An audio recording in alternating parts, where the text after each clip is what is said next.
Okay. Ninth standard poem. Fifth poem, A Legend of the Northland. This is a simple poem with a moral. It teaches us that we should not be greedy. We must help the poor and hungry people. One day, Saint Peter was hungry. After the day's fasting, he saw a woman making cakes.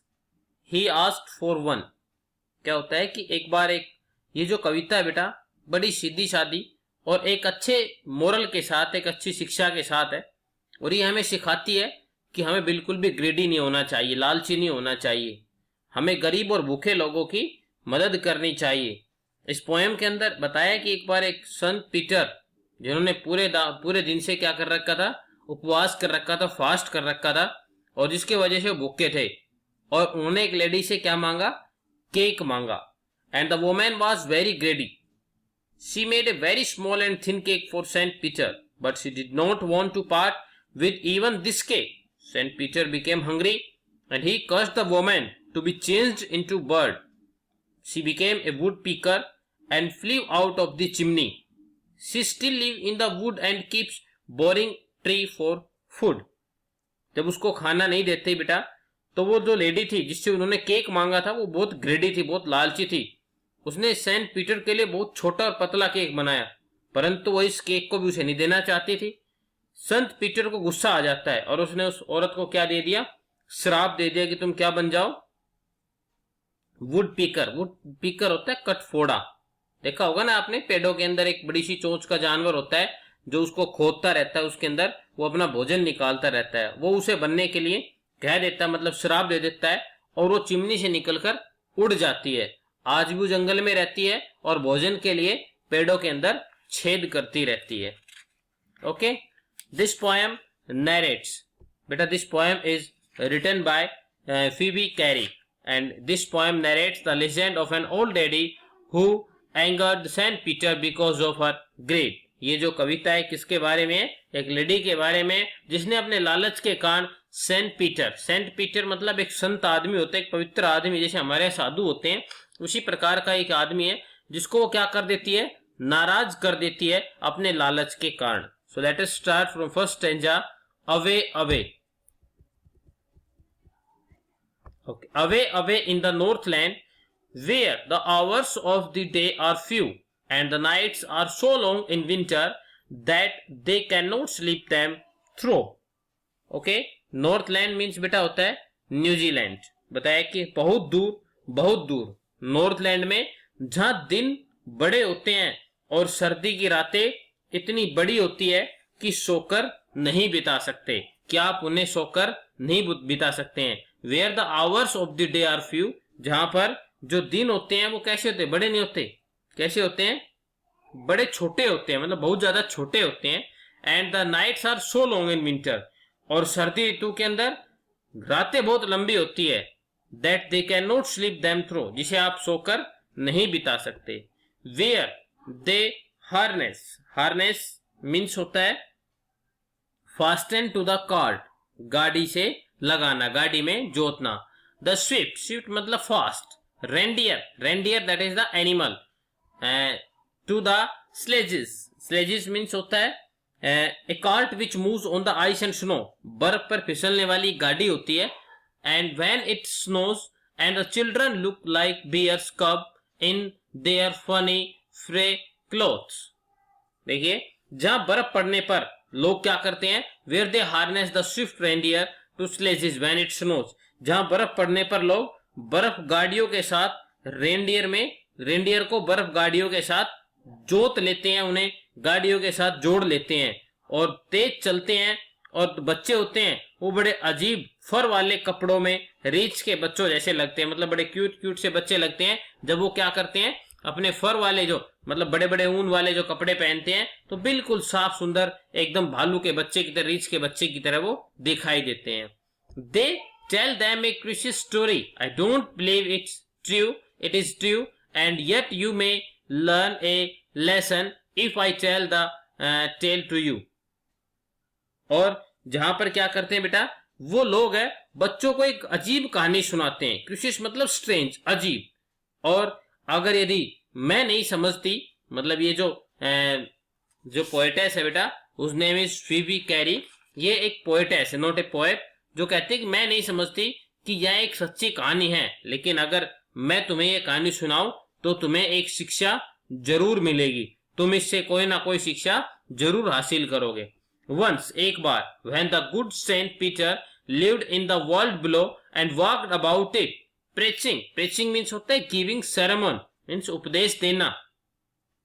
Just as he did, you know, once, एक बार, एक अच्छे संत Peter नीचे धरती पर रहा करते थे। मतलब अच्छे संत पीटर, बड़े मतलब साधु जो होते हैं, वो धरती पर रहा करते थे और उपदेश देने के लिए वो इधर उधर घुमा करते थे, जैसा कि आप जानते हैं कि ये किया करते थे, मतलब ऐसा करते थे, आप सभी जानते हैं। He came to the door of a cottage in traveling round the earth where a little woman was making cakes and baking them on the hearth. Hearth means क्या होता है बेटा? चूल्हा। देखिए, He came to the door of a cottage, वो कहां पर आ जाते हैं? धरती पर यात्रा करते हुए वो एक घर के दरवाजे पर आ जाते हैं, जहां पर एक छोटे से कद की, वेयर लिटिल वुमन, एक छोटे से कद की जो औरत है, वाज मेकिंग केक्स, वो क्या बना रही थी? केक बना रही थी। और उन्हें क्या कर रही थी? बेकिंग, उन्हें चूल्हे के ऊपर पका रही थी। And being faint with fasting for the day was almost done, he asked her from her store of cake to give him a single one. और व्रत रखने से, जो उसने फास्ट रख रखा था संत ने, उसे कमजोर होने के कारण, क्योंकि दिन लगभग समाप्त होने वाला था और पूरे दिन से वो भूखा था, तो उन्होंने उस औरत से कहा कि मैं अपने केक के स्टोर में से उसे एक केक दे दे। किससे मांगता है बेटा वो? उस औरत से जिस औरत के घर पर वो पहुंचता है। So she made a very little cake, but as it baking lay, she looked at it and thought it seemed too large to give away.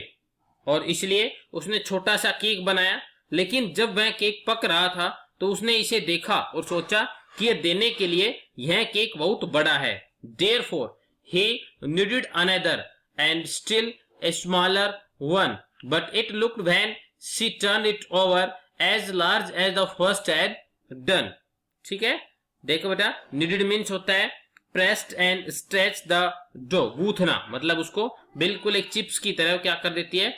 गूथ देती है। और बताया कि उसके बाद इसलिए उसने एक दूसरा केक, उसने क्या सोचा कि जिस केक को मैं इस सेंट को दे रही हूं, ये कैसा है? ये एक बड़ा केक है, इसलिए उसने एक दूसरा केक और उसका आटा है उसे गूथा और उसे और पहले से उसे छोटा बनाया। मगर जब उसने इसे पलटा तो उसे ऐसा लगा कि यह केक पहले जितना ही बड़ा है।